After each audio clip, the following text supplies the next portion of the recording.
নাম ৰিহা আহমেদ। মই নৱম শ্ৰেণীৰ ছাত্ৰী। বিকশিত ভাৰতৰ বাবে আমি এখন আঁচনি প্ৰস্তুত কৰিছোঁ। আঁচনিটো হ'ল পেলনীয়া বস্তুৰ দ্বাৰা বিভিন্ন সামগ্ৰী প্ৰস্তুত।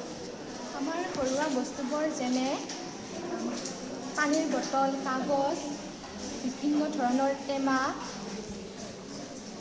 কাৰ্টুন আদি ব্যৱহাৰৰ পিছত পেলাই দিয়া হয়। ফলত এই পেলনীয়া বস্তুবোৰে মাটি প্ৰদূষণ কৰে। আকৌ এইবোৰ জ্বলাই দিলে উৎপন্ন হোৱা কাৰ্বন ডাই অক্সাইডে বায়ু প্ৰদূষণ কৰে। কেতিয়াবা টেমাবোৰত পানী জমা হৈ থকা